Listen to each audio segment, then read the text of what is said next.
Hello student, आप सभी का हमारे चैनल पर स्वागत है। हम लोग आपका 8th ग्रेड नई जो आया ना 2025 और 26 के लिए गणित हम लोग देखने वाले हैं। इस तरीके से देख सकते हो आप सभी लोग। यहाँ पर ध्यान दीजिएगा। अध्याय 1 का नाम दिया है मछली उछली। मछली उछली, तो चलिए देखिए विद्यार्थी, आपका प्रश्न शुरू होता है। सबसे पहले आपको कहा गया था इस तालिका को भरने के लिए, ठीक है। तो कंपास बॉक्स जिसका दाम है 60 रुपये। अगर 100 के नोट में भुगतान करने पर नोट संख्या 1 है, उसके बाद वापस कितना रुपया दिया जाएगा, तो इन्हें 40 रुपया। अगर पुस्तक का दाम है इतना रुपया, तो 100 का कितना नोट देना पड़ेगा, तो 3 नोट। फिर वापस मिल जाएगा इन्हें 6 रुपया, क्योंकि 294 रुपया है ना। अगर 300 देंगे हम दुकानदार को, तो हमें 6 रुपया लौटा कर देगा। अब हम लोग देखेंगे सामग्री। गेहूं जो है वो 4000 रुपये, 500 की नोट देंगे तो कितना देना पड़ेगा। देखिए यहाँ पे 500 के नोट देंगे तो हमें 6 नोट देना पड़ेगा। एक सेकेंड, देखिए यहाँ पर थोड़ी सी गलती हुई है। यहाँ पर होनी चाहिए 8। कितना होना चाहिए, 8, ठीक है। इस तरीके से आपको पूरा बना लेना है, ठीक है विद्यार्थी। यहाँ पर सिर्फ आपको सुधार करके 8 कर लेना है। 8 नोट। तो चलिए आगे का प्रश्न है। अब बोला गया था हम सभी से इन प्रश्नों को हल कीजिए। यहाँ देखिए 570 इसका आंसर है, 1288 है, 576 हो गया, 1326 है। इस तरीके से सभी मैं हल करके आपको बता दिया हूँ। फिर यहाँ पर ई हो गया का FGH, ठीक है स्टूडेंट। अब आप सभी लोग ध्यान दीजिएगा। प्रश्नों को पढ़कर नीचे दिए गए विकल्पों में से सही उत्तर चुनकर लिखिए और सामने दिए गए सही घेरों को भरना भी है। आपका पहला प्रश्न दिया है कि 2324 को अंक देखिए, 2326 यहाँ पे लिखा हुआ है ना, बस। और ये सी वाला सही होगा।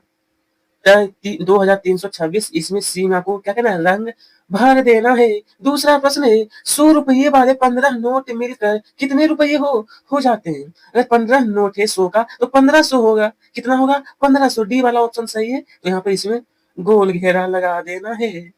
तीसरा नंबर में है सरिता ने एटीएम से 5000 रुपये निकालने की प्रक्रिया पूरी की। उसे सिर्फ 500 रुपये वाले नोट मिले, तो सरिता को एटीएम से कितने नोट मिले। अगर उन्हें 5000 निकालना है, तो 500 रुपये का कितना नोट मिलेगा, तो इसका सही उत्तर है 10। कितना, 10 नोट। ए में आपको टिक लगाना है। आगे का प्रश्न है, ध्यान दीजिए यहाँ पे। तो बोला है कि गाय को दूध 40 रुपये प्रति लीटर आता है, तो बताइए 20 लीटर दूध कितना रुपये का आएगा। अगर 40 रुपये है, तो 40 गुने 20 करिएगा, तो 4 दूना 8, 800 रुपये होता है। ये सी ऑप्शन सही होगा, यहाँ पर भर देना है। नंबर 5 में कहा गया है कि अदिति अदिति के बैंक खाते में 2884 रुपये है। आपका प्रश्न संख्या 5 है, तो उसने 1080 रुपये और जमा कर दिए, तो अब उनके पास कितना रुपया है। तो इसमें सिर्फ जोड़ना है 2884 और यहाँ पर जोड़ना है 1080। जब आप लोग जोड़िएगा तो इसका आंसर आएगा 3964 रुपये। सी ऑप्शन सही है, ठीक है।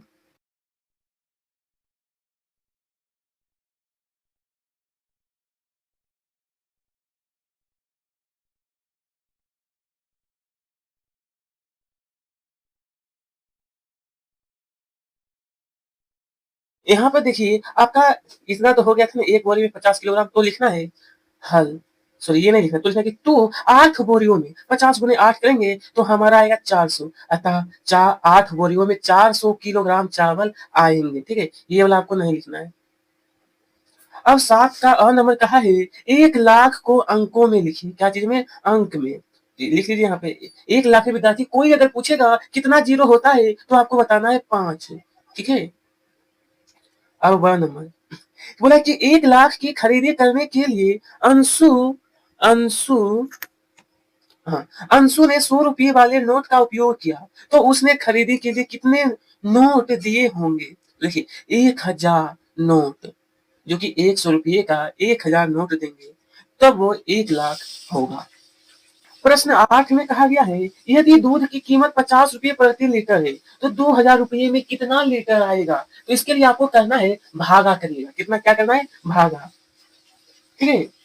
अगर जहां पर भी प्रश्न आएगा कितना, तो वहां पर समझिएगा भागा करना है। देखिए 50 रुपये प्रति लीटर दूध है, तो 2000 में, तो यहाँ पर देखिए प्लस का चिन्ह नहीं है विद्यार्थी, यहाँ पर लिखा हुआ है। ये इस प्लस का चिन्ह को मिटा देना है और यहाँ पर भागा का चिन्ह देना है, ठीक है। भागा का चिन्ह कि 2000 भागा का 50 लेंगे तो हमारा 40 आएगा, यानी कि 2000 में 40 लीटर दूध आएंगे। देखिए प्रश्न 9 में कहा गया है, यदि अंगूर से किशमिश बनाने पर उसका वजन 1/3 का 3 भाग रह जाता है तो 12 किलोग्राम अंगूर से कितने वजन की किशमिश बनेगी? तो यहाँ पे देखिए, यहाँ पर सुधार करके भागा कर लीजिएगा आप लोग, ठीक है? अब यहाँ पे सबसे पहले करना क्या है, 12 गुने का 1/3 करिएगा, 3 से 12 कटेगा हमारा 4 बार में, तो आपको लिखना है कि 4 किलोग्राम किशमिश किशमिश और आपको लिख देना है थोड़ा सा और 4 किलोग्राम किशमिश बनेगी बनेगी, ठीक है? नंबर 10 में कहा गया है, एक कार 1 घंटे में 60 किलोमीटर की दूरी तय करती है तो वह 2.5 घंटे में कितना दूरी तय करेगी? कितना 2.5 घंटे में बोला गया है ना, तो देखिए यहाँ पे, तो एक कार 1 घंटे में 60 किलोमीटर।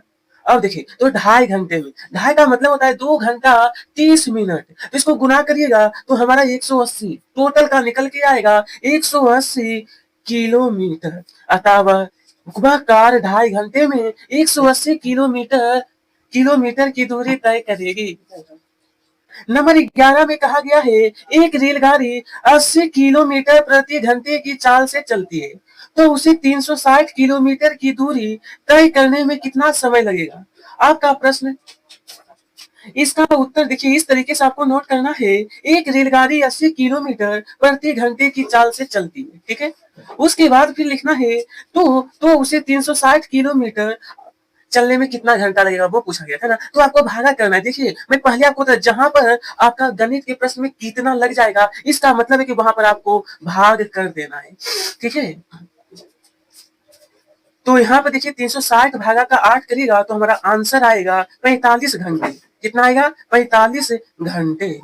प्रश्न संख्या 12 में कहा, यदि एक फल विक्रेता है जो कि 80 रुपये प्रति किलोग्राम की दर से वह जो है ना सेब को बेचता है तो 12 किलोग्राम सेब बेचने पर उसे कुल कितने रुपये मिलेंगे वो पूछा गया। तो देखिए सबसे पहले 12 गुने का 80 करेंगे, हमारा 960 रुपये होगा। अतः 12 किलो सेब बेचने पर उसे 960 रुपये प्राप्त प्राप्त होगा, ठीक है? अब देखिए यहाँ पे प्रश्न संख्या 13 में है, एक व्यक्ति ने मोटरसाइकिल खरीदने के लिए बैंक से 65,000 रुपये का कर्ज लिया। उसने एक वर्ष में हर माह समान किस्तों में कुल मिलाकर 78,664 रुपये वापस किए। बताइए उसने हर महीने कितने रुपये वापस किए? वो आपसे प्रश्न पूछा है। तो सबसे पहले लिखना है, एक वर्ष में किस्त के कुल रुपये हो गया 78,000। तो अब लिखना है यहाँ पे 78,684 भागे का 12 करेंगे, हमारा निकल कर आएगा 6557। तो अब लिखना है यहाँ पे कि अतः हर महीने उसने 6557 रुपये जमा करे। कितना? 6557 रुपये। तो इस तरीके से आपको कंप्लीट करने के बाद चलिए यहाँ पर कहा है, लड्डू की कीमत 200 रुपये प्रति किलोग्राम तथा बर्फी की कीमत 400 रुपये प्रति किलोग्राम है। तो बोला है कि राजू के पास 800 रुपये है जिसमें से वह 1/4 रुपये लड्डू खरीदने में तथा 3/4 रुपये बर्फी खरीदने में खर्च करता है। तो आपका पहला प्रश्न है, उसने कितने किलोग्राम लड्डू खरीदे? इसका सही उत्तर है यहाँ पे देखिए 1 किलोग्राम। आगे का प्रश्न है, उसने कितने किलोग्राम बर्फी खरीदे? तो 15 किलोग्राम। एक मिनट रुकिएगा, यहाँ 15 नहीं होना चाहिए। देखिए यहाँ पर थोड़ी सी गलती हुई है, मैं आपको समझा। यहाँ पर 3/4, 1/4 का अगर निकालिएगा ना, 800 का 1/4 तो हमारा निकलता है 200 रुपये। 3/4 दिया तो इसका निकलेगा 800 का 600 रुपये। अगर 200 का हम लोग खरीदेंगे तो 1 किलो आएगा, लेकिन 600 का जब हम लोग बर्फी खरीदेंगे तो 400 रुपये किलो, तो 1.5 किलो होना चाहिए। यहाँ पर थोड़ी सी गलती, 1.5 लिखना है, ठीक है? तो बोला कि उसने कुल कितने किलोग्राम, तो यहाँ पर करना विद्यार्थी आपको 2, यहाँ पर लिखना है 2.5। इस तरीके से सही उत्तर आपका हो गया, जो मैं आपको सुधार करके बता दिया हूँ। प्रश्न संख्या 15 में कहा है, एक पानी की टंकी बनाने में लगने वाली सामग्री के खर्च का विवरण सारणी में दिया है। सामग्री ईंट है, सारा चीज यहाँ पर दिया है। तो कुल कीमत आपसे पूछा गया है, कुल 12,000 रुपये प्रति हजार। तो देखिए यहाँ पर भरना है 6, अगर 500 रुपये लग रहा है तो यहाँ पर 600 नहीं 6,000, ठीक है? तो 600 रुपये, 7 बोरी तो 2270 रुपया। यहाँ पर देखिए एक ट्रॉली 5500 रुपये प्रति ट्रॉली, तो 5500 रुपया होगा। 40 किलोग्राम हमें छड़ लग रहा है तो यहाँ पर 1800 रुपये होगा। और यहाँ पर आपको लिखना है रेट 5550 रुपया, ठीक है? चलिए अब बोला गया है, दुकान में एक कुर्सी का मूल्य 350 रुपया है तो कुसुम ने 4 कुर्सी खरीदी, जो कि 750 रुपये की एक मेज भी खरीदी। अब कुसुम दुकानदार को कितने रुपये देंगे? ये जोड़ने वाली चीज है, ठीक है। सबसे पहले 4 कुर्सियों का मूल्य गुना करेंगे तो हमें 1400 रुपये हो गया, और एक मेज खरीदा गया है जिसका दाम है 750 रुपया। तो इसमें कि यथा कुसुम दुकानदार को 1400 और उसमें जोड़ना है आपको 750 रुपये, तो वह टोटल का हो जाएगा कुल रुपया 2150 रुपये देगी। चलिए, बोला कि बाढ़ पीड़ितों की मदद हेतु 4 गांव में क्रमशः 5-5, 4-4, 6,000 रुपये प्राप्त हुए हैं। तो फिर बोला गया है कि यदि इस राशि को 25 पीड़ितों में बराबर बराबर वितरित किया गया तो प्रत्येक पीड़ित को कितने रुपये प्राप्त हुए? तो सबसे पहले कुल राशि जोड़ दीजिए, यहाँ पे टोटल का हो गया यहाँ पे 20,000। उसके बाद इस राशि को 25 पीड़ितों में, तो यहाँ पर करना है 25, तो यहाँ पर भागा करना विद्यार्थी, देखिए थोड़ी सी गलती हुई है, प्लस नहीं होगा, यहाँ पर हमारा होना चाहिए भागा का चिन्ह देना है, ठीक है। 20,000 भागा का 25 करिएगा तो हमारा 800 निकल कर आएगा, अतः प्रत्येक पीड़ित को 800 प्राप्त होंगे। देखिए प्रश्न संख्या 18 है, नीचे तालिका बनी है, तालिका के आधार पर प्रश्न का उत्तर देना है। बस 40 यात्री है और 40 किलोमीटर प्रति घंटा, ये सारा चीज आपका दिया है। तो नीचे में प्रश्न है, यहाँ पर अ नंबर में जो कहा गया है, बस द्वारा 7 बार में कुल कितने व्यक्ति, तो गुना करेंगे तो हमें 280 व्यक्ति होगा। उसके बाद फिर यहाँ पे ये ब नंबर देख सकते हो और ये स नंबर, इस तरीके से आपका दिया गया है। समझ गए? इसी तरीके से आपको बना लेना है। नंबर 19 में कहा है, एक दूध वाला 20 पशुपालकों से 5-5 लीटर दूध जो है ना वो जमा करता है एक ट्रीट। तो बोला है कि एक ट्रीट दूध को वह 2-2 लीटर प्रति परिवार बांटता है। वह कितने परिवार को दूध बांटता है? यदि उसे 4-4 लीटर दूध प्रति परिवार बांटना हो तो अनुमान लगाइए कि कितने परिवार में दूध बांट सकेगा।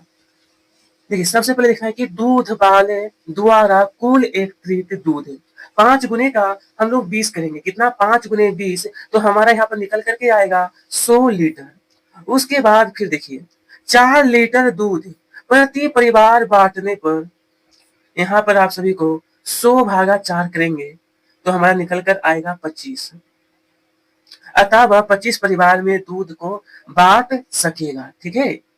4 लीटर दूध प्रति परिवार में अगर बांटने पर 100 भागा 4 25 आएगा, तो वह 25 परिवारों में दूध को क्या है बांट सकेगा। समझ गए? ध्यान दीजिए प्रश्न संख्या 20 है, एक महीने में अपने घर में उपयोग की जाने वाले वस्तुओं की सूची उसका मात्रा के आधार पर बनाइए। सूची में अंकित वस्तुओं का संभावित बाजार मूल्य के आधार पर बिल का है बनाने के लिए। क्या चाहिए विद्यार्थी? बिल। तो सबसे पहले सामग्री लिखना है, यहाँ पर मात्रा, दर और कुल कीमत। सिलेंडर, ये हो गया आपका आटा, ये हो गया शक्कर, ये हो गया दूध। कुल राशि मैंने यहाँ पर लिखा हूँ 2730 रुपये, और इसी के साथ हमारा पहला चैप्टर गणित का समाप्त हुआ। वीडियो पसंद आई तो लाइक भी करिएगा। आप सबका तहे दिल से धन्यवाद।